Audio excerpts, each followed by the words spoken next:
अस्सलाम वालेकुम नाज़रीन, गुलिस्तान न्यूज़ देख रहे हैं आप। शाम के 6 बज चुके हैं। न्यूज़ एट 6 के साथ मैं हूं ज़ुहूर लोलाबी, मेरे साथ गौहर कुछ मौजूद है। नाज़रीन, न्यूज़ एट 6 की शुरुआत करेंगे, लेकिन उससे पहले न्यूज़ एक्सप्रेस की 10 बड़ी खबरों पर एक नज़र। गुलाम नबी आज़ाद ने जम्मू कश्मीर में लोकसभा इंतखाबात के साथ असम्बली इंतखाबात न कराने पर चीफ इलेक्शन कमिश्नर के बयान की तायीद की। कहा कि यह सही है, जम्मू कश्मीर इंतजामिया बैक वक्त सिक्योरिटी नहीं कर सकेगी फराहम। आम इंतखाबात मुकम्मल होने के 1 महीने बाद जम्मू कश्मीर में असम्बली इंतखाबात होने चाहिए।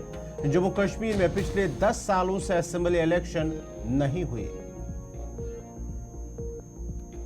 श्रीनगर में आज पहली बार फार्मूला 4 कार रेस का हुआ इनकाद। ललित घाट से नेहरू पार्क तक फार्मूला 4 कार रेस का हुआ इनकाद। रेस का इफ्तिताह सूबाई कमिश्नर कश्मीर विजय कुमार बधूरी ने किया।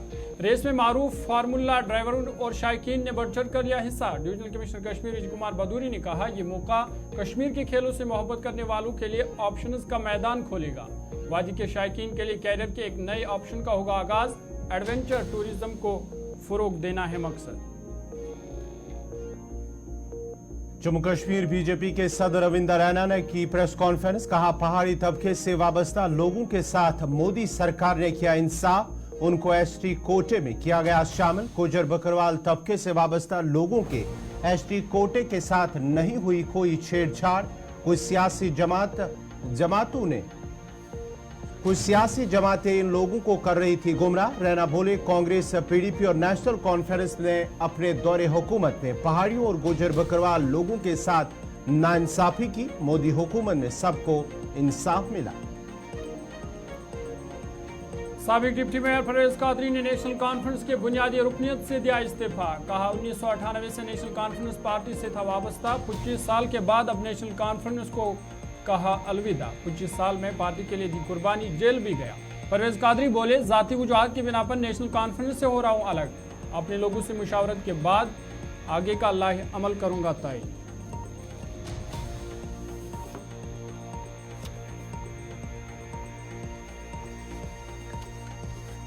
जम्मू में बदनाम जमाना गैंगस्टर गिरफ्तार। एसएसपी जम्मू की रहनुमाई में पुलिस थाना गंग्याल की टीम ने मतलूबा मुजरिम विक्रमजीत सिंह उर्फ विकी के पीएसए वारंट पर अमल दरामद किया और इसे गिरफ्तार करके सलाखों के पीछे धकेल दिया। विक्रमजीत के खिलाफ मुख्तलिफ थानों में 15 एफआईआर दर्ज थी। गिरफ्तारी के मुतअद्दिद वारंट किए गए थे जारी।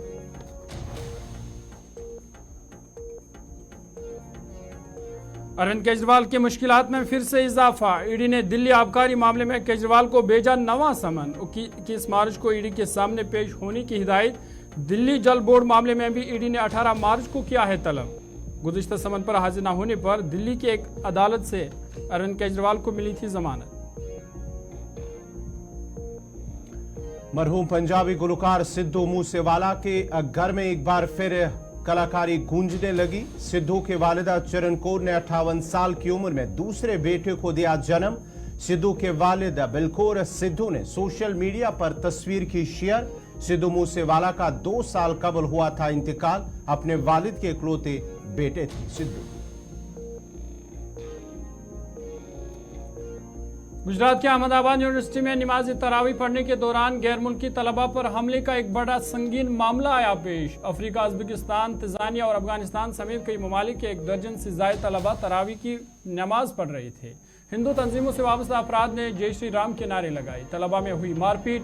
हॉस्टल अहाता में मौजूद गाड़ियों को भी पहुंचा नुकसान। हमले में 5 तलबा जख्मी। गैर मुल्की तलबा की सिक्योरिटी के मुतालिक गुजरात पुलिस पर उठ रहे हैं सवाल। अफगानिस्तान के हलमंद सूबे में पेश आया दर्दनाक सड़क हादसा। हादसे में कम से कम 21 अफराद जाम बहक, 11 दीगर जख्मी। हादसा आज सुबह जिला गुरशेख में उस वक्त पेश आया जब हरात जाने वाली मुसाफिर बस एक टैंकर और एक मोटरसाइकिल से टकरा गई। बस उलटने से बस में लगी आग, जिसकी वजह से 21 अफराद मौके पर ही हुए जाम बहक। हलाकतों में इजाफे का खदशा। फलस्तीन में इसराइल की बमबारी लगातार जारी। गुज़िश्ता रोज वस्ती और शुमाली गजा में 2 अलग अलग वाक़ात में दर्जनों फलस्तीनी उस वक्त हुए हलाक जब इसराइली फोर्सेस ने इमदाद के लिए कतार में खड़े हुए लोगों पर किया हमला। खुराक के इंतजार में खड़े कम से कम 29 अफराद हलाक, 150 से ज्यादा जख्मी। 7 अक्टूबर से अभी तक 31,000 से ज्यादा अफराद हलाक, 70,000 से ज्यादा जख्मी। ज्यादातर इमारतें मलबू का बन गई ढेर। 23 लाख आबादी का ज्यादातर हिस्सा पनाह गजीन बनकर खुराक की तलाश में मारा फिर रहा है। गजा की 1/4 आबादी भूख से मरने के दहाने पर।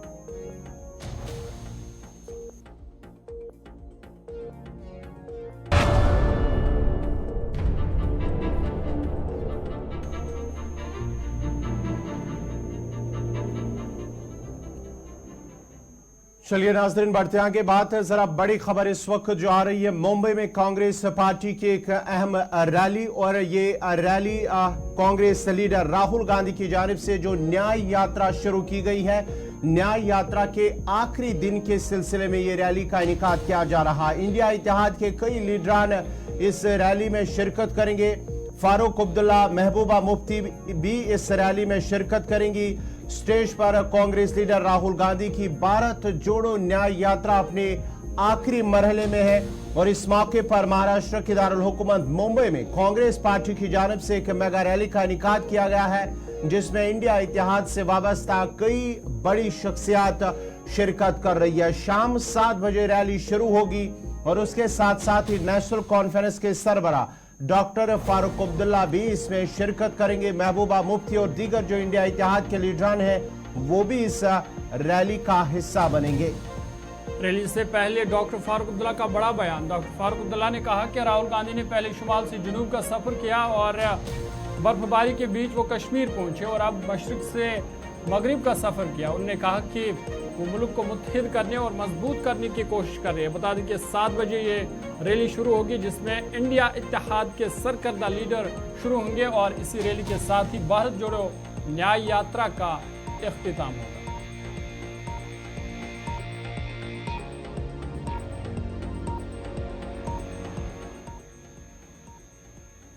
इधर मुंबई रैली से पहले एक इज्तिमा से खिताब करते हुए कांग्रेस लीडर राहुल गांधी ने दावा किया है कि हुक्मरान बीजेपी बहुत शोर मचाती है, ताहम बीजेपी में आईन को तब्दील करने की हिम्मत नहीं है। आपको बता दें कि बीजेपी रुकन पार्लियामेंट अनंत कुमार हेगड़े ने हाल ही में कहा था कि उनकी पार्टी को आईन में तरमीम करने और कांग्रेस की जानिब से इसमें की गई तकरीफात और गैर जरूरी इजाफे को दुरुस्त करने के लिए पार्लियामेंट के दोनों ऐवानों में 2/3 अक्सरियत की जरूरत है। राहुल गांधी भारत जोड़ो यात्रा पर बोले कि लाखों लोगों ने पैदल सफर किया। सफर की ताकत मैं नहीं बल्कि मेरे साथ सफर करने वाले लोग थे। उन्होंने कहा कि आज हिंदुस्तान में 2 नजरियात के दरमियान लड़ाई है, जिसमें हमें मुत्तहिद होकर आगे बढ़ना है। राहुल गांधी ने कहा कि हिंदुस्तान को सिर्फ एक शख्स के फैसलों पर नहीं चलाया जा सकता, बल्कि सबकी बात सुनकर आगे चलने की जरूरत है। राहुल गांधी ने मजीद क्या कुछ कहा वो आपको सुनाते हैं।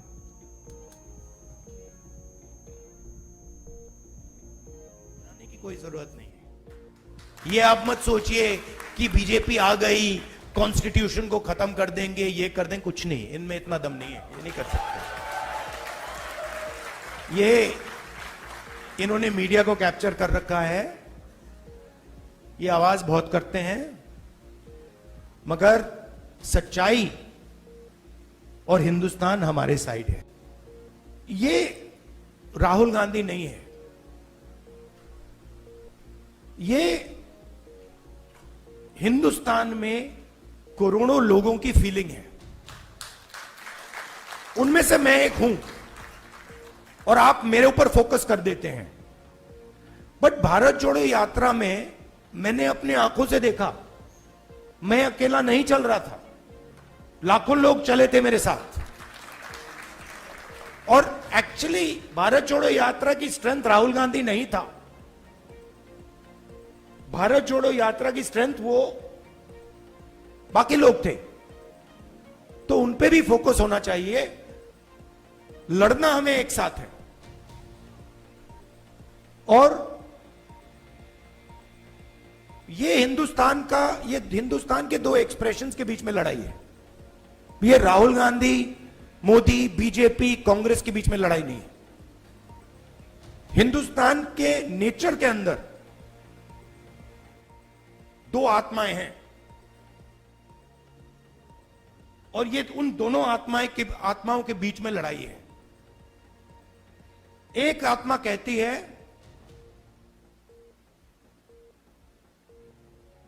कि हिंदुस्तान बीच से चलाया जाएगा, ऊपर से चलाया जाएगा और सारे लोग ऊपर देख के ऑर्डर लेके इस देश को चलाएंगे। और ये एक सोचने का तरीका है हिंदुस्तान में। बहुत सारे लोग इसको मानते हैं, एक्सेप्ट करते हैं। और एक दूसरा तरीका है कि हिंदुस्तान को डिसेंट्रलाइज तरीके से हिंदुस्तान के सब लोगों को सुनकर चलाया जाएगा, जिसको हम, अगर आप धार्मिक तरीके से बोलना चाहते हैं, शिव की बारात बोल लीजिए। से बड़ी खबर इस वक्त आ रही है कि जिला इंतजामिया बांडीपुरा की जानिब से एक नया हुक्मनामा जारी कर दिया गया है। लाइसेंस याफ्ता हथियार पुलिस थाने में जमा करने की हिदायत लोगों को दी गई है और नए हथियारों के लाइसेंस जारी करने पर पाबंदी भी आयद कर दी गई है।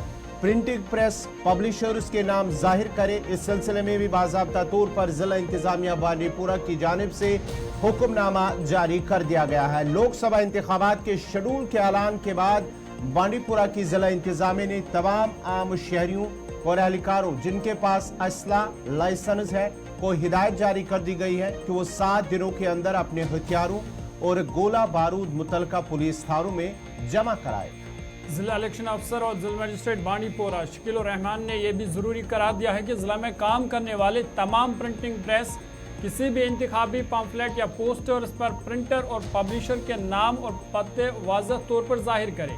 हुक्मनामे के मुताबिक इलेक्शन कमीशन ऑफ इंडिया की हिदायत की तामील में इंतखाबी अमल के इख्तिताम तक नए हथियारों के लाइसेंस जारी करने पर मुकम्मल तौर पाबंदी आयद कर दी गई है और जिला बांडीपुरा के अंदर प्रिंटिंग प्रेसों को इंतखाबी मवाद और पब्लिशर से ऐलानात की कापियां प्रिंटिंग के 3 दिन के अंदर जिले दफ्तर में जमा कराने की हिदायत भी दी गई है। इंतजामिया ने प्रिंटिंग प्रेस के मालिकान और ऑपरेटर्स को अवामी नुमाइंदगी एक्ट 1951 के सेक्शन 127A और इलेक्शन कमीशन ऑफ इंडिया की हिदायत की खिलाफ वर्जी करने से खबरदार किया है और कहा गया कि जो भी खिलाफ वर्जी करेगा उसके खिलाफ संगीन कार्रवाई हो सकती है, कानूनी कार्रवाई हो सकती है, यहाँ तक कि प्रिंटिंग प्रेस के लाइसेंस भी मनसूख हो सकते हैं। तो 3 दिन के अंदर उनसे कहा गया प्रिंटिंग प्रेस से कि वो पब्लिशर्स का नाम जाहिर करे और इंतजामिया के सामने वो नाम पेश करे। साथ ही साथ जिनके पास लाइसेंस हथियार है वो भी 10 दिनों के अंदर जो उनके पास हथियार असला है वो नज़दीकी पुलिस थाने में जमा करें।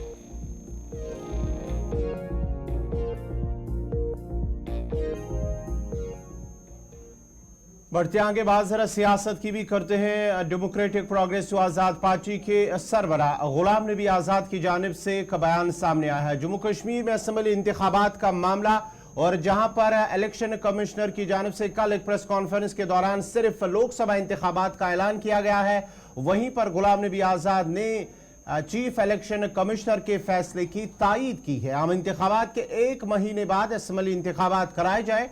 बाज़ाब्ता तौर पर जम्मू में एक कन्वेंशन के दौरान गुलाम नबी आज़ाद ने इन बातों का इजहार किया है। उन्होंने कहा कि अब 10 साल मुकम्मल हो चुके हैं कि जम्मू कश्मीर के अंदर असम्बली इंतखाबात नहीं हुए। उन्होंने कहा कि साल 2014 में असम्बली इंतखाब हुए हैं जम्मू कश्मीर के अंदर और तब से इंतखाबात नहीं हुए हैं। उन्होंने कहा कि लोकसभा इंतखाबात मुकम्मल होने के बाद जम्मू कश्मीर में असम्बली इंतखाबात होने चाहिए।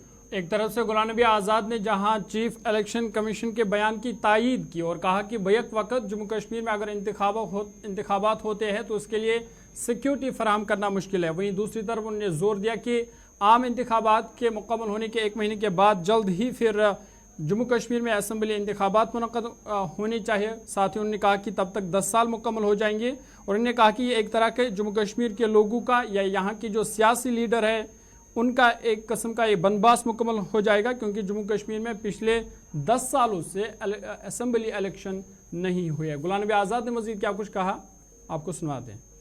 वो जो रिपोर्ट है वो देगी, अब वो मीटिंग ख़त्म हो गई, उसका काम ख़त्म हो गया। अब वो सरकार राष्ट्रपति को दे दिया रिपोर्ट और राष्ट्रपति के बाद वो गवर्नमेंट को ही जाता है। वो गवर्नमेंट और इलेक्शन कमीशन को उसमें देखना होगा। नहीं, कांग्रेस की जब सरकार थी तब भी ऐसा ही था, 7 और 8 फेजेस में था। डिस्ट्रिक्ट चलिए नाजरीन, अब जरा बढ़ते हैं आगे, बात श्रीनगर की करते हैं। श्रीनगर में आज पहली बार फार्मूला 4 कार रेस का इनेकाद किया गया है। पहली बार श्रीनगर के अंदर इसका इनेकाद किया गया है और ये रेस ललित घाट से नेहरू पार्क तक इसका इनेकाद किया गया है। और आज अल सुबह ही करीब 11 बजे सूबाई कमिश्नर कश्मीर बिदौरी की जानिब से इसका इफ्तिताह किया गया है। उन्होंने झंडी दिखाकर इस रेस का इफ्तिताह किया है और साथ ही साथ इस रेस में मारूफ फार्मूला ड्राइवरों और शायकीन ने हिस्सा लिया है। मुख्तलिफ रियासतों से आए हुए ड्राइवरों ने खुशी का इजहार भी किया है। उन्होंने कहा कि इस रेस से जम्मू कश्मीर के अंदर, खासकर वादी कश्मीर के अंदर जो भी इसके शायकीन होंगे, रेस में अपना शौक रखते हैं, वो भी इससे अपना करियर बना सकते हैं। उसके साथ साथ ही सूबाई कमिश्नर कश्मीर की जानिब से कहा गया है कि इससे जो एडवेंचर टूरिज्म है उससे कहीं ना कहीं फरोग मिलेगा।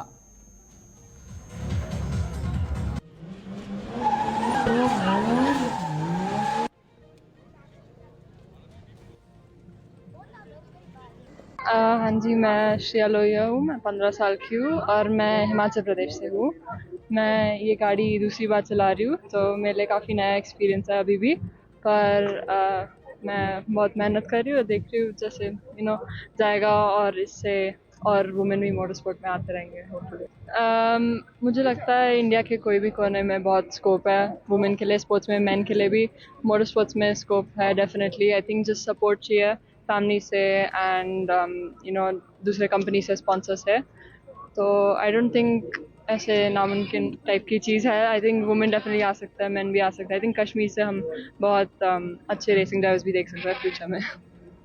बदलता जम्मू कश्मीर की जब हम बात करते हैं तो जो स्टेट ऑफ द आर्ट चीज़ें हैं तो वो हम सबको जो है दिखा रहे हैं। बस इसका एक ही कहना है मेरा कि जो अगर ये मान लो स्टंट भी परफॉर्म कर रहे हैं तो आप लोग ना करें, क्योंकि ये सब लोग एक्सपर्ट लोग हैं। तो एक बार आप उस लेवल पे पहुंच जाए उसके बाद आपको जो करना है करें, लेकिन इसको बस उस हिसाब से ना देखें। हाँ, ये देखें कि एक जो चीज़ जो पूरे वर्ल्ड ओवर दिखाई जाती है, जो होती है, हमारा जम्मू कश्मीर में कभी पीछे नहीं। बिल्कुल ये सब उसी के हिसाब से किया गया है, ठीक है। और अभी इलेक्शन भी अनाउंस हो गए हैं, तो आपसे फिर रिक्वेस्ट है कि सब ज़्यादा से ज़्यादा वोट भी करें उसमें। आगे बढ़ते हैं। शुमाली कश्मीर बारामूला के थजल और चराना इलाकों का राब्ता गुज़िश्ता 4 माह से मुनक़ता हुआ है। इस हवाले से समाजी कारकुन लाल हुसैन कोहली का कहना था कि 4 माह कबल राब्ता सड़क पर लैंडस्लाइड होने की वजह से सड़क का राब्ता मुनक़ता हुआ, ताहम तब से लेकर आज तक राब्ता सड़क को काबिल आमद राब्ता नहीं बनाया गया, जिस वजह से आम लोगों के साथ साथ स्कूली बच्चों, बुजुर्गों और ख़वातीन को गुनागो मुश्किलात का सामना करना पड़ रहा है। उन्होंने अब ज़िला इंतज़ामिया बारामूला से अपील की है कि राब्ता सड़क को काबिल आमद राब्ता बनाया जाए ताकि लोगों के मुश्किलात दूर हो सके।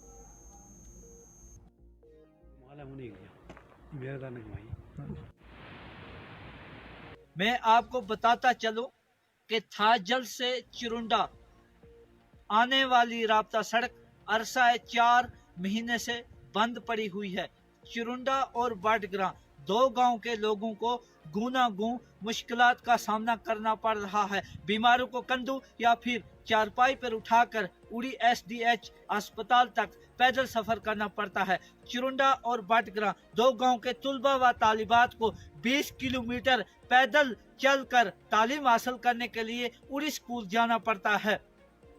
आज रमजानुल मुबारक का 5वां रोजा है। बदकिस्मती की बात यह है कि थाजल से चिरुंडा आने वाली राब्ता सड़क अभी भी बंद पड़ी हुई है। मैंने PMGSY डिपार्टमेंट के एग्जन साहब से जब भी फोन पर बात की तो उन्होंने वापस यही कहा कि हम आपकी सड़क को जल्द अज जल्द बहाल करेंगे। बदकिस्मती की बात है कि अभी भी सड़क हमारी बहाल नहीं हो पाई, क्योंकि कल जुमा था। हमारे चिरुंडा और बाटग्रा के बुजुर्ग लोग यहाँ से 20 किलोमीटर पैदल चलकर जुमा नमाज के लिए मस्जिद गए। हालत ये बन गई है कि हमारी सड़क अभी भी नहीं खुली। लोग काफ़ी सफ़र कर रहे हैं। किसी को सिलेंडर गैस लाना है, किसी को खाने पीने की चीज़ें जिसमें चावल, आटा, दूध, सब्जी। चलिए, इसी के साथ न्यूज़ एट 6 में आज इतना ही। अपने मेज़बान ज़ुहूर लोलाबी और गवर कुची को दीजिए इजाज़त। अल्लाह हाफ़िज़। अल्लाह हाफ़िज़।